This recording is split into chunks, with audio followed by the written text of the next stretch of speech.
the competition element of sport, for me, we focus way too much on that, on the talent, the competition, where actually, Jesus, surely, certainly at your age groups, it should just be about enjoying it. It's just about moving in a fun way. And I'll give you a really funny example. Amanda, we've got a training room, we have 30 staff. We want you to have fun and get them moving. I've never done anything like this. And I started talking about, what do you do for your own mental health? Then all of a sudden, they were getting into it and everyone was laughing and we did a few stretches. Then it was my maraca song where we were moving around. All their inhibitions had gone and it was the most fascinating experience.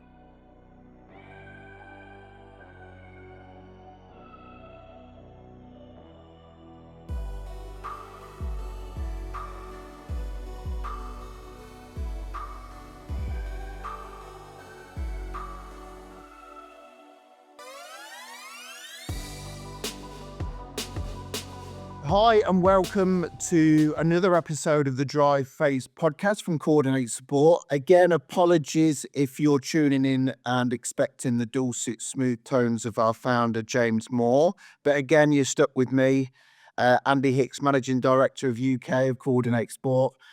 I'm incredibly excited and very interested to learn more about our next guest, Amanda Frolich. A fitness and activities professional with over 30 years experience in early years physical activity. Also the founder of Amanda's Action Club, which offers sessions across London for babies and toddlers from 6 months to 4 years old. I'm not going to give any more introduction and try and do Amanda's work any justice. But before this and doing some research on Amanda, and I actually came across you, Amanda, via your Instagram page. Oh, I And lead quite a anyone, colourful life. well, yes, you have quite a colourful life. And anyone that has probably come across Amanda or even visited any of her social pages, I thought it was very apt that Amanda's surname, Google translates Amanda's surname to cheerful, which I think is the most beautiful and apt surname. I'm not sure what Hicks translates to, but he's definitely not cheerful. That's I why I mean, kept it, Andy. it's probably grumpy, you know. So, but Amanda, welcome. I'm very interested to hear about your background, what you do, and particularly who you do it for. I think from my experience in the sport world, the age group that you're involved in is not maybe it's not forgotten. And look, my job here is to ask maybe the stupid questions and maybe try to understand a little bit more where we are as an industry and as a society. But maybe the age groups that you work with are maybe a little bit forgotten. My and very cynical view is that, well, maybe the children at that age, surely they're just active. Maybe they're surely just running around and being active. But the world's changed, right? The world's changed. So I, I'm really interested to hear about what you do and your story and how and what and also why you do it. So Amanda, welcome. Thanks ever such a lot for giving us your time. Please do yourself more justice than I've given you. Just give us a potted backstory of who you are and how you've come to become Amanda's Action Club. Thank you. Well, I'm really honoured to be here with you, and it's great that we have the same backgrounds in the sport and leisure industry. So I would describe myself as Action Amanda, a dynamic and fun-loving educator who influences preschool children how to be active and healthy through high energy activities to music. And my background was sport, leisure, and fitness. I was a fitness instructor and sports coach working for London Borough of Ealing Council. So I worked my way up to assistant manager. I'm a sports coach of 14 sports and a fitness instructor. And I was put on a music and movement course. in I think about 1991, and I thought, "I'm gonna love this, teaching these teeny weenies."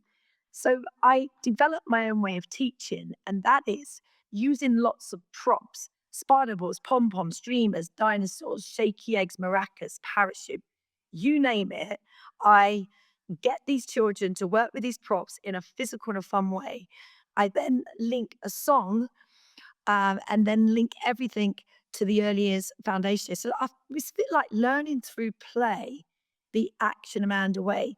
So it's energetic, it's colorful, we're moving to music, and I absolutely love what I do. Watching these teeny weenies develop through that little concept that I created 34 years ago. But the way that I created it and my light bulb moment was when I visited IKEA one day and I saw these little bunny ears and I thought, oh, I've got the song Sleeping Bunny. Why don't I get the children to wear these bunny ears whilst we're performing the Sleeping Bunny song? And then, hey, bingo, that became my, what's the word, concept really. And going back to why these preschoolers are so, so important, if we can get them to understand how to move their bodies and the importance of being active, but also healthy from the earliest of ages, one, they're going to turn out to be our sports stars of the future. And I've proved that, which we'll talk about a bit later. But that, they've got this education for life and well, hopefully they'll live on into their 90s.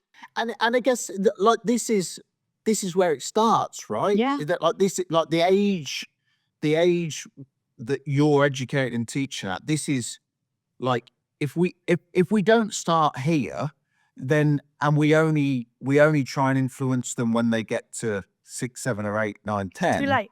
Those habits of setting if you look at what Jamie Oliver tried to do, going into schools and encouraging children to eat more healthily, but those habits had already set in, so it was a lot bigger challenge.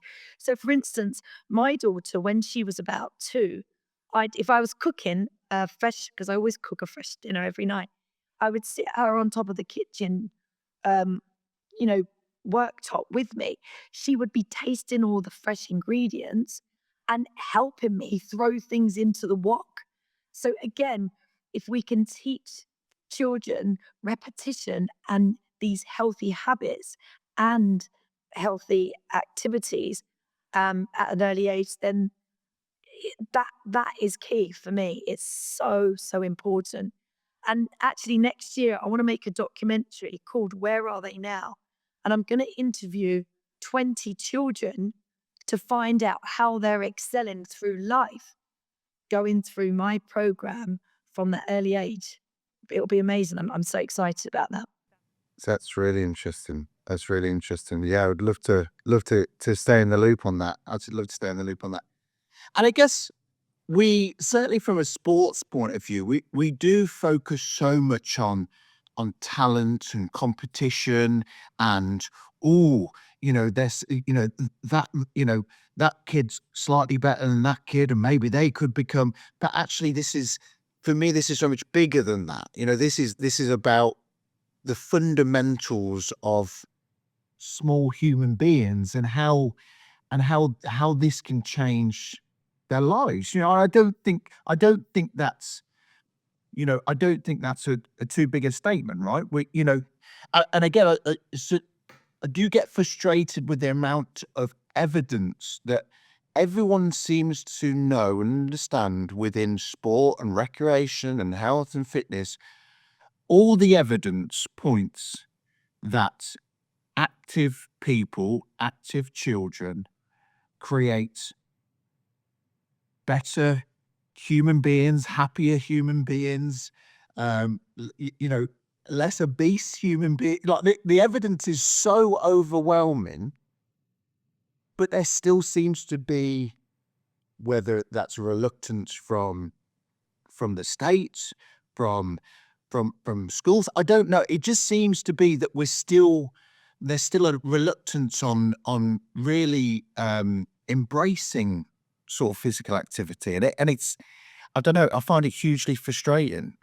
Well, it's interesting you talk about the word obese because when I was creating my second music album, I have a warm up song, and it literally says, "We will fight obesity," and everyone in my team said, "You can't say that word." I said, "Why? We need to educate children what that word means." And when I play that song, people like chuckle.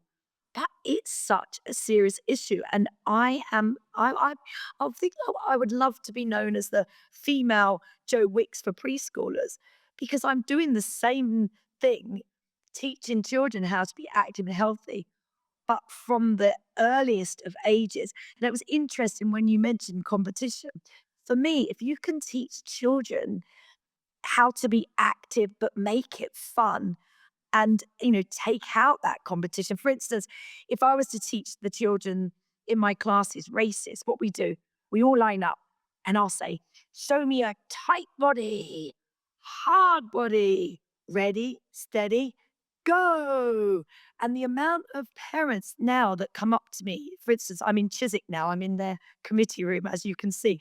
I can't walk down Chiswick High Street without a mum coming up to me saying, "Amanda, my child is now in university and you taught him all these skills and that's why he's so clever."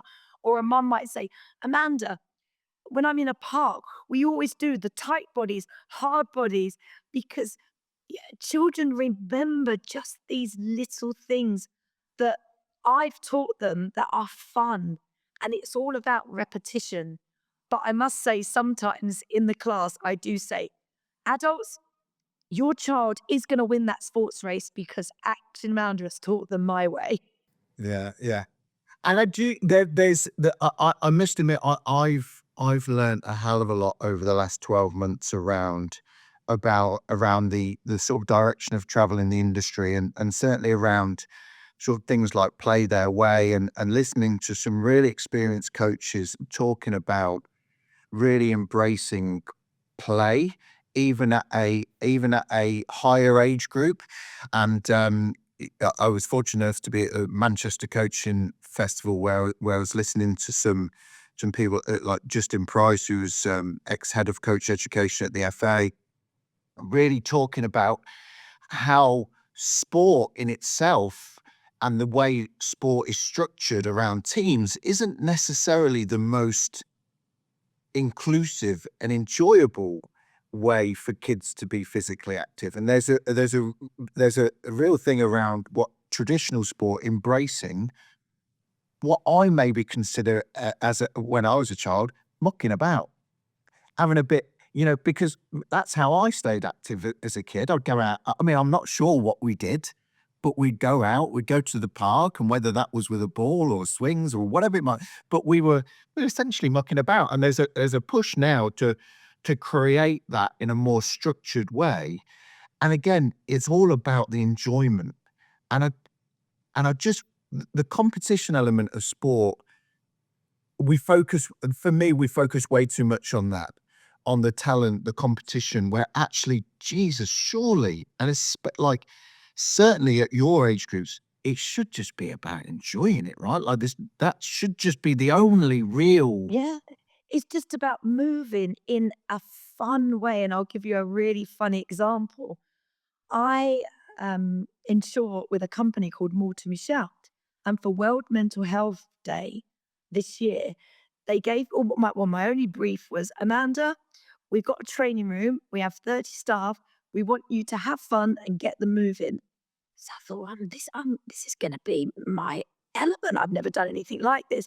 So I literally have this trolley and I put some pom poms in, some maracas, the stereo, and I got on a train to Croydon, rocked up at the offices, and there I am with 30 members of staff. And I started talking about, what do you do for your own mental health?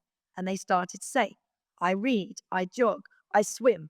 I said, "Right, well, why don't we start with a warm up song?" So we were doing all the warm ups. And first of all, they're a bit shy. Then all of a sudden, they were getting into it and everyone was laughing. And we did a few stretches. Then it was my maraca song where we were moving around, going, yeah, yeah, yeah, rima. Then we did the cardio party song, and I could just see them loosening up as soon as I gave those adults a prop. All their inhibitions had gone. They became childlike, and it was the most fascinating experience. And everyone left on a high. So as I was sitting there on the train, I was thinking, Amanda, you could make this into a business. So I thought to myself, right, what could I call myself for this concept? So I am now the workplace and conference energizer. So I literally rock up at a business event, networking event, conference, and just get the attendees and the audience moving. And it was just this magical moment.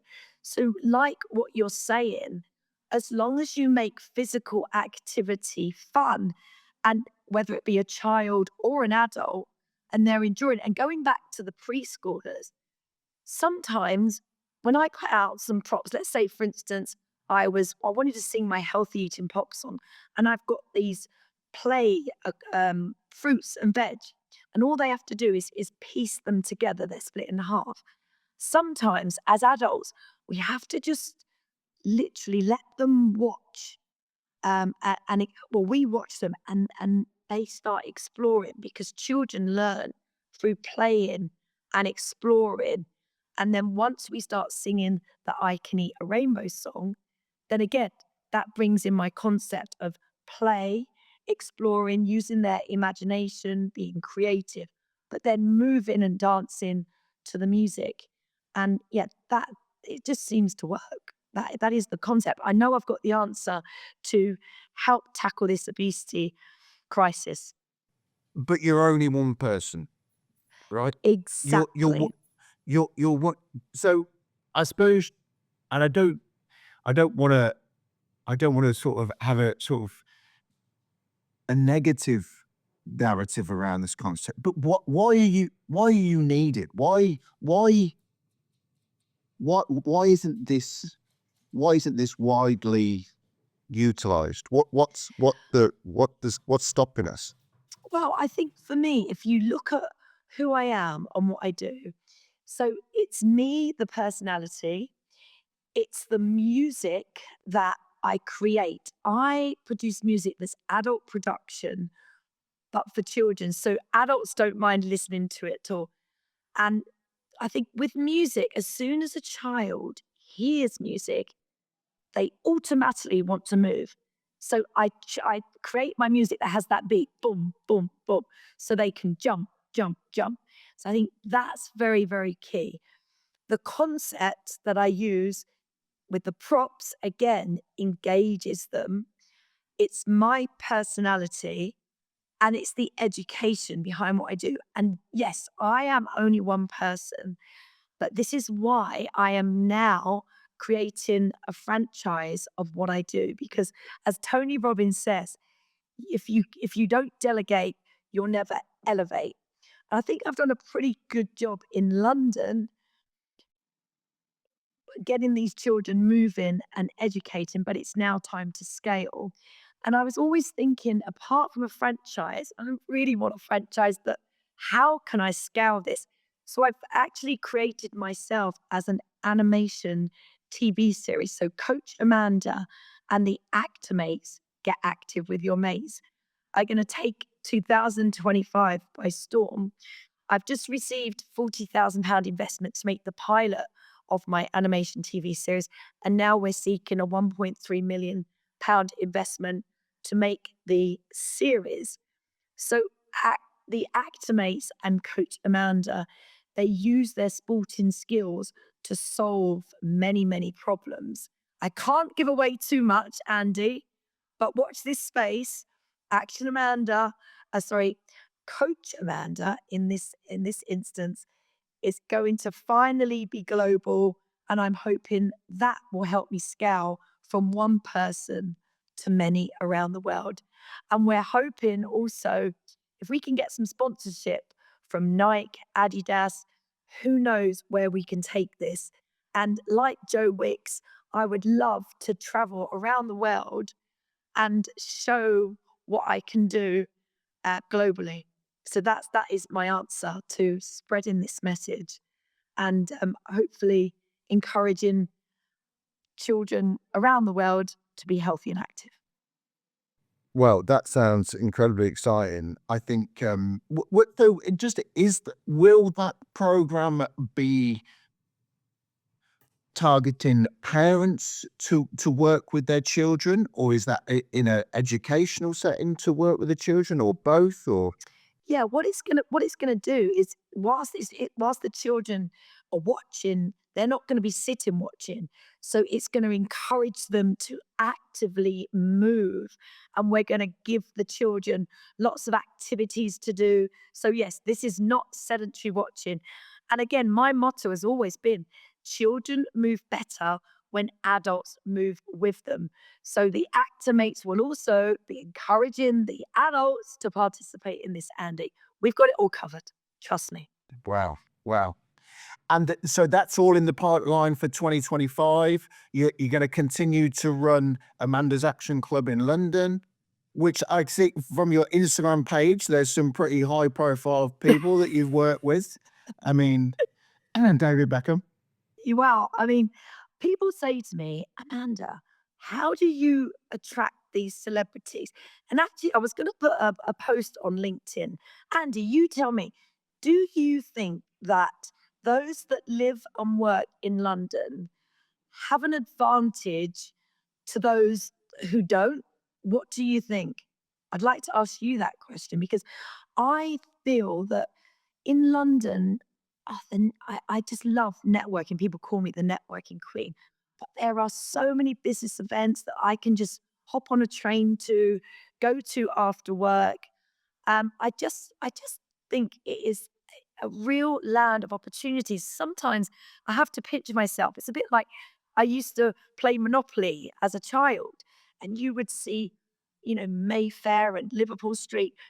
And I really enjoy networking with the Kensington Chelsea Chamber of Commerce. You know, when you find your tribe. Yeah, look, I don't think there's any. Look, it's still the capital and the heart of the country. I think just purely the amount of activity and the amount of accessibility and being able to get across and around London, and just because the amount of businesses and capital that's there. Look, of course, look, there's no doubt that you know the country is still centered around London.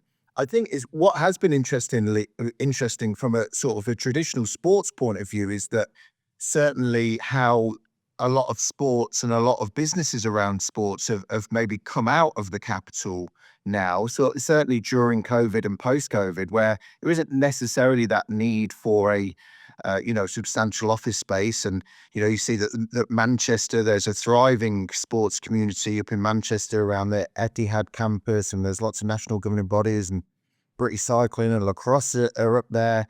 And you've got British athletics centered here, not far from me in Birmingham, and then you've got England Bowls, which is just around the corner from me in little old Leamington Spa. So it has sort of scattered out, but purely from a networking business point of view. Look, that it's very much still the place to be. But again, hey, look, post COVID, we're in a world now where people aren't getting out as much and meeting face to face, I remind, and I hate it. I love meeting people. I love wide to the eyes, shaking hands, and I think it offers so much more flexibility as well. Unlike now, we put in a Zoom meeting for 30 minutes. Very often does it overrun. Oh, time's up. We better go. That doesn't happen face to face, right? So we are, and again, before and again, the world is absolutely changing at a pace of frightening speed when it comes to technology, which is very much my world. And it is, I do worry when it comes to physical activity and people just being out and moving because of technology. There is just there's less of a need to be able to do it. And I was hearing yesterday how the Wimbledon tennis is going to get rid of 300 line judges and replace them with artificial intelligence. And I really, because I run a technology business, I really sort of sit on the fence of these things where you go, oh, there's so much tradition there, there's so much, there's people's jobs, there's people's livelihoods. But actually, from a business point of view or from a sport point of view, it makes sense, right? But and I do, and I certainly for the age group that you're, working and living in, I have 2 daughters myself, and I think, maybe when I was at their age, I was certainly outside more than I was inside. And it is frightening. Yeah, something needs to change. And this is why, going back to the Actimates, my characters are, that they are children. You've got Peppa Pig and you've got Bluey. And it was funny when I was creating this TV series with another production company, because we changed production company, and they were saying, Amanda, your characters need to be animals. Animals are universal. I said, no, there's too many cartoons and animations with animals. I would like proper with children so that other children can watch these children at play and can relate to them. I've actually got a question for you, Andy. I went on an amazing business event with Tim Campbell, who was, I think he was the first winner of The Apprentice. And it was question time. And my question to Tim was, so Tim, you've been talking about how, you enjoy sport with your child. I've received £40,000 investment for my new animation TV series. How would you advise me to raise the 1.3 million? And it was really interesting what he said. He said if it was him, he would go to the big brands, your Nike, your Adidas, Reebok, and literally say to them, this is who you are, this is what you're doing, and asked if they would like to maybe sponsor, to put a little tick on the children's trainers. I mean, I didn't even think that was possible. If you were me, Andy, and with all your sporting contacts, to make this happen, the Actimates program to be a success and help children globally, how would you go and find this 1.3 million to make a difference in the world if you were me? Yeah, no, great. Well, that wasn't in my notes. I wasn't expecting that. I wasn't prepped for that. But that is it's a great question, and I always find that it's really tricky when you're trying to raise money for something to essentially do good, right? So, and I've got a lot of friends in the charity and partnership space that their ultimate goal, and I had a great friend of mine, Gary Laybourne from Coach Core, and again, they are a charity, right? So that's their ultimate goal is to do good for the young adults, apprenticeships in sport and recreation. But there's also a profit and loss sheet. There's also a business. And there's a really, really difficult fine balance of doing good and doing something for the right reasons, but having that entrepreneurial business and sometimes cutthroat mindset. And because there's a real gray area in between where you go, well, we can't spend money on that because it doesn't make business sense, but that will be the best result for the business. So it's really, really hard. And I think when you look at raising money for things like this, there's institutional investors, private equity, venture capital, high net worth, whose only remit in these situations is to make more money. There either has to be a really solid commercial angle. This is where the return on investment is going to come from, or that high net worth has to get it.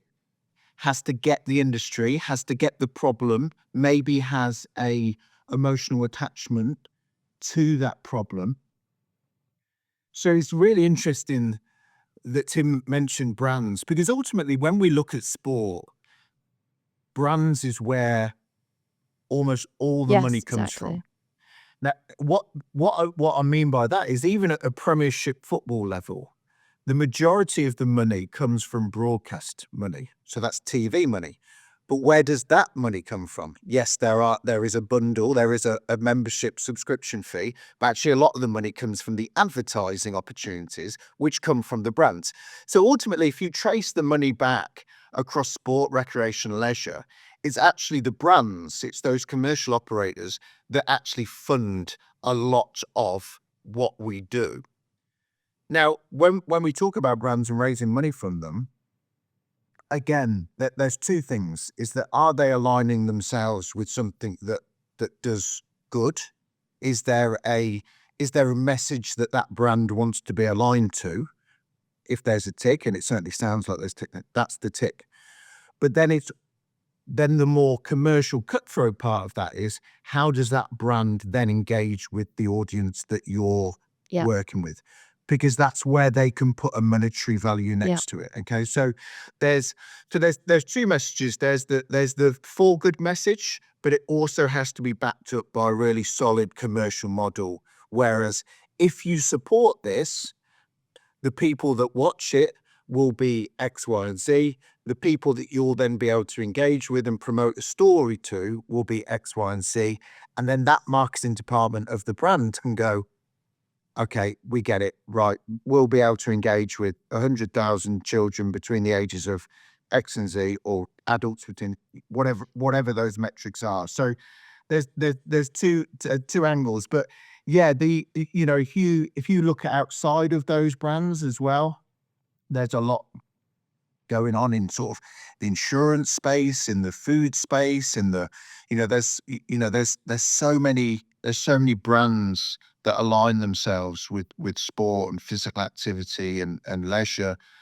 That it's a really interesting angle, and one that I think that's pretty sensible advice. I think the biggest one of the biggest problems is then getting in through the door of them and actually pitching your story. Well, thank you. That was an amazing answer. I'm manifesting that tick with Nike. Do we choose to do who says Nike and who says Nike? Well, I mean, back in my day, it was always Nike, but the more people I speak to now is Nike. But I think there's a lot of brands out there. There's lots of brands out there. We always think of those top ones, those obvious people, but remember, they're the ones that are getting pitched to the most. Well, I do have quite a few high net worth clients, as you said, and there's one particular family that I worked with this year. I can't say who it was, but I'm waiting for them to return to London and build a bigger relationship with them, and they will be receiving an email from me. Don't worry. Well, hey, look, You don't ask, you don't get. a million% right. And I think if you can align yourself with a person that is already supported by this brand, then that is, because then that person can get behind your idea that is already supported by that brand. You're 30% of the way there. Well, if you think about it, the last program that was encouraging fitness for children or children being active was Lazy Town. I'm showing my age now. Do you remember Lazy Town with Sporticus Andy? Are you serious? Sorry, I'm actually younger than I look. I know it's no, and look, I'd already told you I was outside. I wasn't watching TV. I know you said, yeah, exactly. Well, there is that. Yeah, and that's the thing. Using previous examples, or maybe how long ago it is. I think, and again, I do get frustrated because there is, like I said before, the evidence. The evidence around all the stuff that you're doing, all the stuff that we're doing in sport, physical activity, getting people moving, and the benefits to the NHS, the benefits to the society, it's overwhelming. I do think the problem that we have is all this. There is lots of evidence, but a lot of it isn't tangible, right? A lot of it is how we feel. Yes, okay, we can put some metrics around. If we do X, Y, Z, it will take this burden off the NHS, and there'll be a £5 billion saving. Yeah, okay, but they're still a little bit long-winded. A lot of what we're promoting is how it makes us feel, and that's less tangible, I think, to the state, to the government. But I just get so I get hugely frustrated with it all. Well, did you realize that we don't have a cabinet minister for children? And I work with the Children's Alliance, and for the past 4 years, we've been trying to find a cabinet minister in Parliament so that politicians put children first in health, tackling obesity, and education. And it's just been such a difficult task. So we just need that figurehead that can take control. And again, we just need some help with this, don't we? But I'm trying to do my best with the animation. Let's hope. Yeah, absolutely. And look, Amanda, you're doing a great job, and I love what you're doing. And look, I think the vast majority of us in the industry absolutely understand the importance of that early years education. Like, it just makes so much sense. Um, I would just love to leave a legacy. I'm going to be 55 this month, and like you say, I'm only one person. I can't jump around for much. Well, I will jump around for a lot longer, but I'm not I'm going to be sure. able I to. don't I'm doubt not. it. I don't doubt I'm it. not going to be able to do that forever. And Coach Amanda, she will live on, and she won't wrinkle like I am. Well, look, I can't top that as an ending to the podcast. No, that's brilliant. Well, look, please, but well, first of all, please keep us up to date with your fundraising up. Please keep us up to date with your programs. Obviously, if we can support in any way, if I can support in any way with regards to conversations with brands, And then can I just give a plug to Barclays Bank, because I am actually you just have. well, I just been accepted on their Eagle Lab Readiness for Funding program, and so I'm now on webinars and meetups. They've given me a mentor for the next 3 months to get me investor ready, and this is why I'm manifesting an investor by Christmas, because that's when it could all take off. If we can change the world through this program, I'm not driven by money or success. If I can just get this out to the masses and change children's lives, that's what it's about for me and the Actimates. Amazing. Good for you. Well done. Amanda, thanks ever such a lot. Really appreciate your time.